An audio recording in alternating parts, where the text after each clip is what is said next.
बच्चों, आज हम हिंदी साहित्य में आपका पाठ 11 पढ़ों की सूझ पढ़ेंगे। लेकिन उससे पहले कोविड-19 से संबंधित आवश्यक दिशा निर्देश मैं आपको बता देती हूँ, है ना। मास्क पहने, मास्क सही तरीके से पहने, एक दूसरे से निश्चित दूरी बनाए रखें, आपस में कम से कम आप 6 फीट की दूरी बनाए रखेंगे। अपने हाथों को स्वच्छ रखें। कैसे रखेंगे स्वच्छ? अपने हाथों को आप समय समय पर पानी और साबुन से कम 20 सेकंड तक धोएंगे। जहाँ पर पानी और साबुन की सुविधा ना हो वहाँ पर आप अल्कोहल युक्त सैनिटाइजर से अपने हाथों को स्वच्छ रखेंगे। याद रखें, अपने चेहरे को ना छुएं तथा अन्य के साथ अपना भोजन तथा पीने की चीज़ें ना बांटें। धन्यवाद। अब हम आपका पाठ 11 पढ़ों की सूझ पढ़ेंगे, है ना। इसको हम पहले एक बार पढ़ेंगे, उसके बाद हम इसका भावार्थ समझेंगे, ठीक है।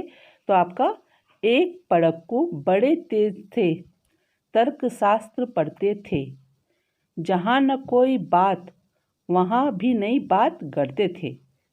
एक रोज वे पड़े फिक्र में, समझ नहीं कुछ पाए, बैल घूमता है कोल्हू में, कैसे बिना चलाए। कई दिनों तक रहे सोचते, मालिक बड़ा गजब है, सिखा बैल को रखा इसने, निश्चय कोई ढब है। आखिर एक रोज मालिक ने पूछा उनसे ऐसे, अजी बिना देखे लेते तुम जान भेद या कैसे। कोल्हू का यह बैल तुम्हारा, चलता या अड़ता है, रहता है घूमता, खड़ा हो या पांगुर करता है। मालिक ने यह कहा, अजी इसमें क्या बात बड़ी है, नहीं देखते क्या गर्दन में घंटी एक पड़ी है। जब तक यह बजती रहती है, मैं न फिक्र करता हूँ, हाँ जब बजती नहीं दौड़कर तनिक पूछ धरता हूँ। कहा पढ़क्कू ने सुनकर, तुम रहे सदा के कोरे, बेवकूफ़ मंतिक की बातें समझ सकोगे थोड़े। अगर किसी दिन बैल तुम्हारा सोच समझ अड़ जाए, चले नहीं बस खड़ा खड़ा गर्दन खूब हिलाए।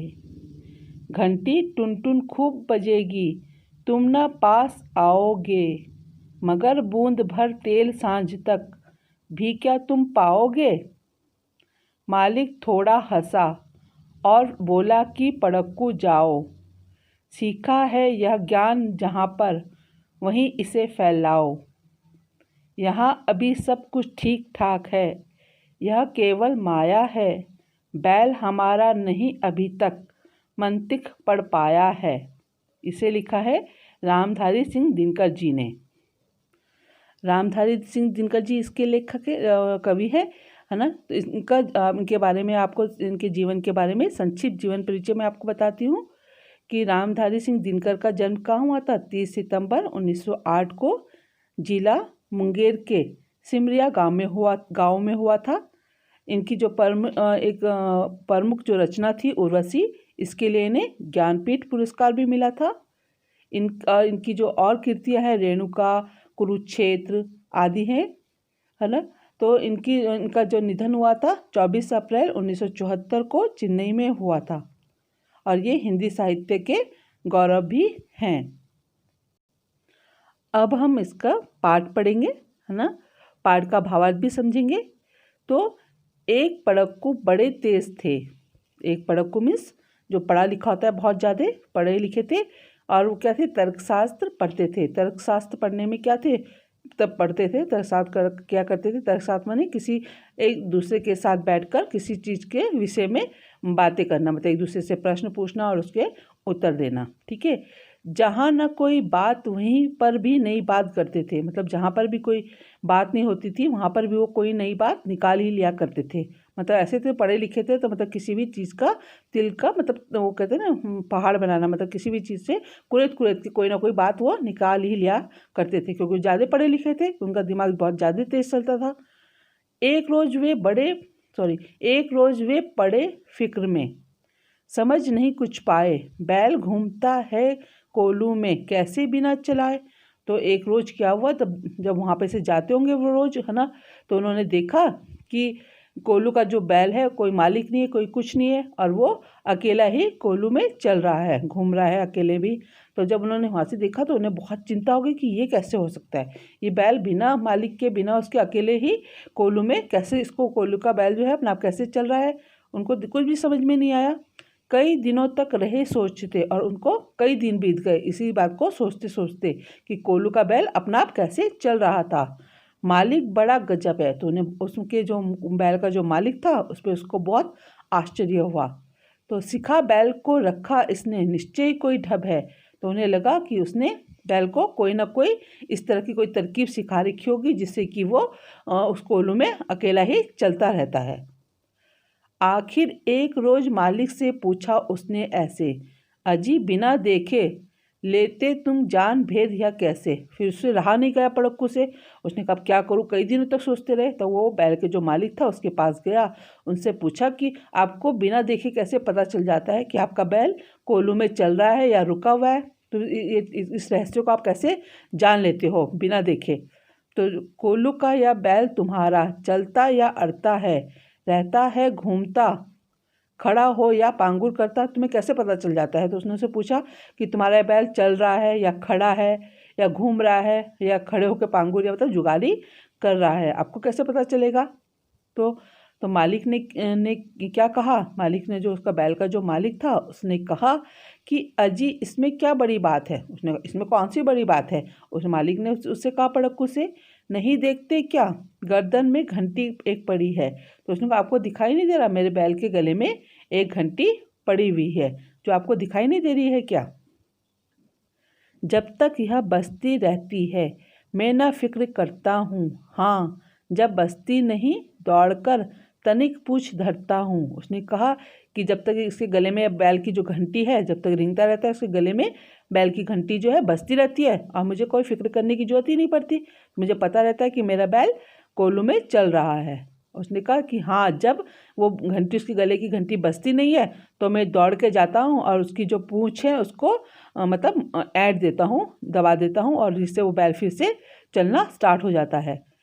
कहा पड़क्कू ने सुनकर, तुम रहे सदा के कोरे। तो पड़क्कू ने जब उसकी बात सुनी तो उसने कहा कि तुम सदा के कैसे, कोरे मीन्स जैसे खाली पेज होता है ना, कोरा पेज, तो तुम उसके बराबर हो, मतलब बेवकूफ़ हो, आपको कुछ भी नहीं पता, मंतिक की बातें समझ सकोगे थोड़े। तो उसने कहा कि मैं पढ़े लिखे आदमी की जो बातें आप समझ सकोगे। तो उसने कहा कि आप तो बेवकूफ़ हो, आपको कोई ये बात समझ में नहीं आ रही है कि आपका बैल कुछ भी कर सकता है आपके साथ, और लेकिन आपको ये बातें समझ में नहीं आ रही है। तो उन्होंने उसको बताया। फिर पड़क्कू ने क्या बोला, अगर किसी दिन बैल तुम्हारा सोच समझ अड़ जाए, चले नहीं बस खड़ा खड़ा गर्दन को खूब हिलाए। तो उसने कहा अगर किसी दिन जो तुम्हारा बैल है ना, उसको समझ में आ जाए सोच समझ के, और वो खड़ा हो जाए, अड़ जाए और चले ना, और बस क्या करे, खड़े खड़े अपनी गर्दन को हिलाता रहे। जैसे गर्दन को हिलाएगा तो उसके गले में जो घंटी है वो बजेगी ना। तो उसने कहा कि वो हो सकता है किसी दिन बैल के दिमाग में आ जाए कि मैं खड़ा रहता हूँ और बस केवल खड़े खड़े ही गर्दन को हिलाऊंगा, जिससे कि मालिक को लगेगा कि बैल तो चल रहा है। तो उसने कहा हो सकता है तुम्हारा बैल तुम्हें कभी बेवकूफ़ बना दे। तो उसने कहा घंटी टुन टुन तो बजेगी, है ना, तुम ना पास आओगे, और तुम सोचोगे कि तुम्हारा बैल तो चल रहा है, मगर बूंद भर तेल सांझ तक भी क्या तुम पाओगे। और फिर तुम्हें लगेगा कि मेरा बैल तो चल रहा है क्योंकि उसकी घंटी बज रही है, लेकिन शाम को जब आप उसके पास जाओगे कोल्हू में तो आपको एक बूंद भी तेल नहीं मिल पाएगा। मालिक थोड़ा हंसा और बोला कि पड़क्कू जाओ, सीखा है यह ज्ञान जहाँ पर वहीं इसे फैलाओ। फिर जो उनका बैल का जो मालिक था वो उसके ऊपर हंसा, पड़क्कू के ऊपर। उसने कहा कि जो आप तो बहुत पढ़े लिखे हो, जो जहाँ पर आपने पढ़ाई लिखाई जो सीखी है वो ज्ञान वहीं पर सिखाओ और उसको वहीं पर फैलाओ, यहाँ पर इन बातों को मत फैलाओ। यहाँ सभी कुछ ठीक ठाक है। उसने कहा यहाँ पर सब कुछ ठीक ठाक है, मेरा बैल भी ठीक है, मैं भी ठीक ठाक हूँ, यह केवल माया है, मतलब एक भ्रम है, बैल हमारा नहीं अभी तक मंतिक पढ़ पाया है। तो उसने कहा कि मेरे बैल ने अभी तक भी वो क्या है, पढ़ाई नहीं की है, मतलब तर्कशास्त्र नहीं सीख पाया तुम्हारी तरह, जो इस तरह की जो उसके दिमाग में ये बातें आए। और आप यहाँ पर ठीक ठाक है, आप जाकर अपनी जो बातें हैं, ज्ञान की बातें जहाँ पे आपने सीखी हैं वहीं पर जाकर फैलाओ। अब हम कविता का हम एक बार आपको पूरे सार बता देती हूँ, है ना, कहानी बता देती हूँ कि क्या है। तो आप इसको, यदि आपको जब कभी आपके एग्ज़ाम में आए लिखने के लिए कि आपको इस कविता को अपने शब्दों में लिखे, तो आप किस तरह से लिखेंगे, तो एक बार मैं आपको पढ़कर उसको समझा देती हूँ कि किस तरह से करना है ना। तो क्या था, क्या कहानी में इसमें क्या था, एक पड़क्कू था और एक बैल का मालिक था और एक बैल था कोल्हू वाला, है ना। कोल्हू आपको पता है ना क्या होता है, कि एक यंत्र होता है जिसमें से हम लोग तेल निकालने का काम करते हैं ना, उसको बोलते हैं। पहले ज़माने में तो मशीनें नहीं होती थी, तो वो जो कोल्हू होता था वो उसी पे बैल को रिंगाकर उसमें से तेल निकाला जाता था। तो एक पड़क्कू व्यक्ति था, है ना, और वो तर्कशास्त्र पढ़ा करता था और वो दिमाग का बहुत तेज़ था, और जहाँ भी कोई बात नहीं होती थी वही वहाँ पर भी वो कोई बात बना लेता था, मतलब निकाल लिया करता था। एक दिन की बात है कि वो जब वहाँ पे से कोल्हू के बैल की वहाँ से गुजर रहा था, तो उसने कोल्हू के बैल को देखा, तो वो चिंता में पड़ गया कि कोल्हू में बैल बिना चलाए, मतलब बिना मालिक के, बिना किसी के साथ के बैल कैसे घूम रहा है कोल्हू के बैल में, उसमें कोल्हू में। तो उसके लिए बहुत गंभीर विषय बन गया, क्योंकि वो तो उसका काम ही था इस तरह की बातें को सोचने का। तो उसने कहा कि अरे ये कैसे हो सकता है कि कोई मालिक ना है और वो बैल अपना आप ही उसमें कोल्हू में घूम रहा है। वह सोचने लगा कि मालिक ने अवश्य ही उससे कोई तरकीब सिखा रखी होगी। तो उसने उसे काफ़ी दिन तक सोचता रहा, तो उसे लगा कि मुझे लगता है कि मालिक ने कुछ ना कुछ तरकीब उसे सिखा दी होगी, जिससे कि वो अकेला ही वहाँ पर कोल्हू पे चलता रहता है। आखिर जब उसे रहा नहीं गया, तो आखिरकार उसने क्या करा, मालिक के पास गया, उससे पूछ ही लिया कि बिना देखे तुम कैसे समझ लेते हो कि कोल्हू का जो तुम्हारा बैल है घूम रहा है या खड़ा हुआ है। तो उसने उससे पूछा जब उसके मालिक से, तुम्हें कैसे पता चल जाता है कि तुम्हारा बैल मतलब घूम रहा है या खड़ा है, आपको कैसे पता चलता है। तो जो बैल का जो मालिक था उसने जवाब दिया, क्या तुम बैल के गले में बंधी हुई घंटी नहीं देख रहे हो। आपको उसके मालिक ने बोला, किसके, बैल के मालिक ने क्या बोला कि आपको बैल के गले में घंटी बंधी हुई नहीं दिखाई दे रही है ना। जब तक कि यह घंटी बजती रहती है तब तक मुझे कोई चिंता नहीं रहती है इसके कि उसके गले में घंटी है, मुझे कोई चिंता ही नहीं रहती जब तक घंटी बजती रहती है। लेकिन जैसे ही उसकी घंटी की आवाज़ आनी बंद हो जाती है, मैं दौड़कर उसकी पूँछ को ऐंठ देता हूँ। तो क्या करता हूँ, तो मैं उसकी पूँछ को क्या करता हूँ, ऐंठ देता हूँ। और जब ऐंठ देता हूँ तो उस पर फिर वो बैल चलने लग जाता है दोबारा से। तो इस पर जो पड़क्कू था उसने कहा कि तुम तो बिल्कुल बेवकूफ़ वाली बातें कर रहे हो, तुम्हें तो कोई अकल ही नहीं है। ऐसा भी तो हो सकता है कि किसी दिन तुम्हारा जो बैल है खड़ा खड़ा ही गर्दन हिलाता रह जाए, है ना, और वहीं पे खड़े खड़े जुगाली करता रहे और केवल गर्दन हिलाकर घंटी की आवाज़ निकालता रहे, और तुम समझोगे कि तुम्हारा बैल तो चल रहा है। और जब तुम शाम को वहाँ पर जाओगे तो आपको देखोगे कि आपको एक बूंद भी तेल नहीं निकला हुआ है, क्योंकि वो आपके बैल तो आपको बेवकूफ़ बना सकता है। तो जो उसका बैल का जो मालिक था, तो वो तो उस पर हंसा पड़क्कू पर, और फिर उसने उनसे बोला पड़क्कू से कि जहाँ से तुमने यह ज्ञान सीखा है, मतलब जो आपने ये बातें सीखी हैं वहीं पर जाकर उसको फैलाओ, वहीं पर जाकर ये बातें करो, बड़ी बड़ी बातें, हम लोगों की समझ में ये बातें नहीं आती है। यहाँ पर तो सब ठीक ठाक है ना। तो उसने कहा कि यहाँ पर तो सब ठीक ठाक है, तुम्हारी बातें क्या है, भ्रम फैलाने वाली हैं, मतलब तुम्हारी बातें तो हमारी समझ में आती नहीं है, ये तो भ्रम फैलाती हैं। अभी तक जो मेरा बैल है तुम्हारा तर्कशास्त्र नहीं पढ़ पाया है, मेरे बैल ने जो ऐसी पढ़ाई लिखाई जैसे तुमने की है ऐसे मेरे बैल ने नहीं की है, वो तो बिल्कुल सीधा साधा है। अब हम आपका इसमें शब्दार्थ, ये शब्दों के, कठिन शब्दों के अर्थ देखेंगे। पड़क्कू मने, आपको पता है पड़क्कू मने पढ़ा लिखा होता है, जो बहुत ज़्यादा पढ़ा लिखा होता है। तर्कशास्त्र मैंने आपको बताया था किसी विषय पर आपस में चर्चा करना और उसके मतलब प्रश्न देना, उसके उत्तर देना, फिर आपसे वो प्रश्न पूछेगा, फिर आप उसके उत्तर दोगे, फिर आप उससे प्रश्न पूछोगे, तो उसको बोलते हैं तर्क करना, तर्कशास्त्र, ठीक है, उसको मंतिक भी बोलते हैं, है ना। फिर आपका इसमें बात करते थे, मतलब कोई नई बात बना लेना, ठीक है। फिक्र माने किसी चीज़ की चिंता करना। कोल्हू मतलब जहाँ पर तेल निकालने की जो मशीन यंत्र होता है ना, उसको बोलते हैं कोल्हू, है ना, जहाँ पर तेल निकाला जाता है, ठीक है। फिर आपका रखा, रखा लिखा है इसमें, रखा होना मतलब रखना किसी चीज़ को। ढब मने आपका तरीका।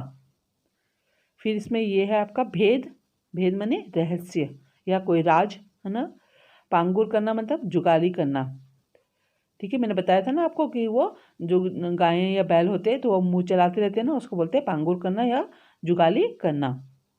फिर आपका इसमें ये है फिक्र करना, मतलब चिंता करना। धरता हूँ मतलब मारना या ऐंठना, जो मैंने आपको बताया था अभी। बेवकूफ़ माने मूर्ख, है ना। मंतिक माने तर्कशास्त्र, ठीक है। मैं वो तर्कशास्त्र माने मंतिक, मंतिक माने तर्कशास्त्र करना, ठीक है। फिर इसमें आपका है सांझ माने शाम। फिर इसका कोई और शब्द है इसमें? बस यही है ना। ये आपके शब्दार्थ हैं, आप इनको अपनी कॉपी पे करना। धन्यवाद।